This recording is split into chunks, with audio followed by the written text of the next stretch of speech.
Yes, bonjour à tous. Deuxième chapitre de Marc aujourd'hui et j'aimerais nous lancer un défi très simple. D'ici la fin de notre séjour, dans ces 16 chapitres, je nous invite à résumer ces 16 chapitres en 4 mots, 4 phrases. 4 mots, 4 phrases à partir des 4 lettres M-A-R-C de Marc. Alors, ça veut dire qu'à partir de maintenant, nous sommes invités à regarder, à évaluer, à écrire des noms. Peut-être qu'on va trouver une cinquantaine d'idées par caractère, M-A-R-C.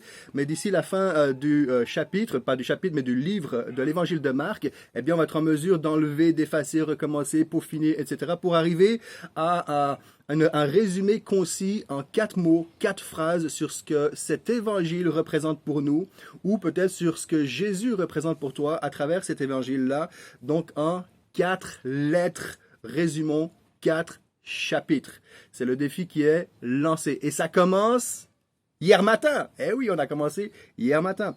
Donc, je vais me concentrer ce matin sur les 11 premiers versets du chapitre 2. Je vais y aller très rapidement. Le paralysé est porté par 4 hommes. Les 4 hommes vont faire un trou dans la toiture. Le paralysé arrive en plein centre de Jésus. Et Jésus va dire au verset 5, « Mon enfant, tes péchés te sont pardonné. » Déclaration scandaleuse aux oreilles des pharisiens, des spécialistes de la loi qui sont présents, puisqu'au verset 6, on nous dit « Or, il y avait assis là quelques spécialistes de la loi qui raisonnaient ainsi. Comment ose-t-il parler ainsi? » C'est un blasphème. Comment peut-il prétendre de pardonner les péchés?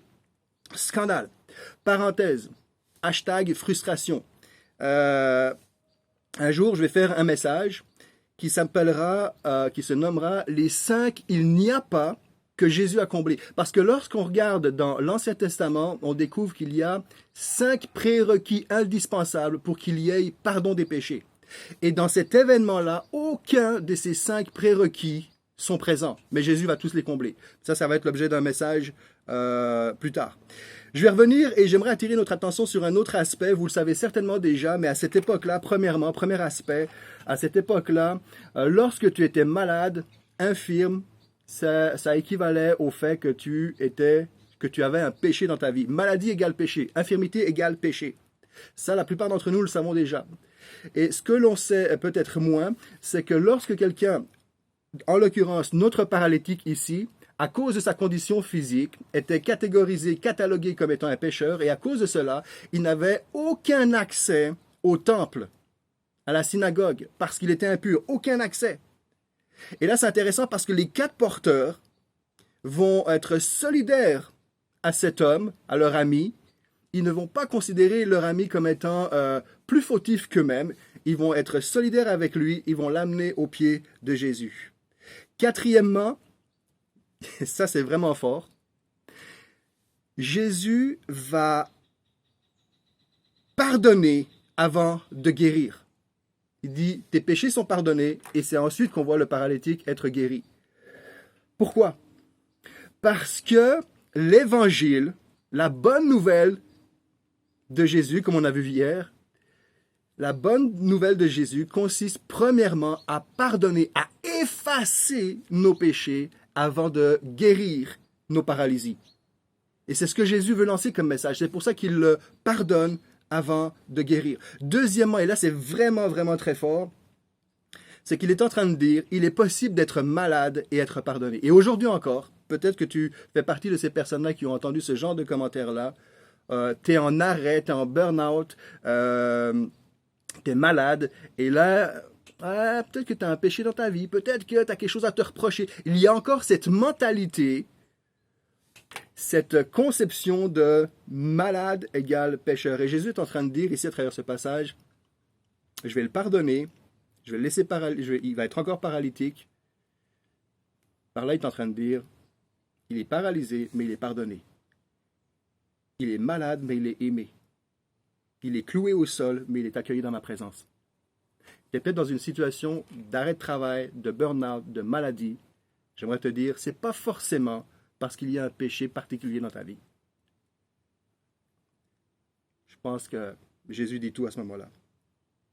Et évidemment, enfin, il va démontrer que ce ne sont pas juste des paroles qu'il dit, mais qu'il a réellement le pouvoir de pardonner en délivrant physiquement cet homme. Je retiens 4 choses pour notre vie quotidienne. Jésus agit dans le quotidien de nos vies. Dans une simple maison, il y a un événement extraordinaire, surnaturel, qui est le pardon de cet homme de tous ses péchés, suivi par une guérison physique. Dans une simple maison, pas besoin d'aller dans un temple. Ça, c'est la première chose. Jésus va accueillir cet homme là où la religion a fermé ses portes. Jésus va effacer la dette de son péché là où les religieux vont écraser à coups de loi. Jésus va libérer le pécheur. Ça, c'est très fort, symboliquement parlant, lorsque cet homme se met à marcher, à courir, eh bien, il va libérer le pécheur là où la religion a cessé de marcher, d'avancer, de progresser. Verset 6, on l'a lu, « Or, il y avait là assis des spécialistes de la loi. » Symboliquement, c'est très fort. Cet homme va marcher, mais cet homme-là, ces hommes-là sont assis dans le confort de leur religion. Ils sont assis dans le confort de leur puanteur. Et c'est pour ça que j'aime, et je ne me lasserai pas de dire et répéter, la religion, ça pue, et c'est exactement ce que Jésus est venu faire. Il est venu détrôner, dénoncer tout ce qui est religieux pour amener la vie, la saveur, la grâce dans le quotidien de nos vies. Alors retiens ceci à travers ce passage, nous pourrons le retenir. Jésus est celui qui nous aime inconditionnellement. Je te souhaite une bonne journée. À bientôt. Allez, ciao, ciao tout le monde.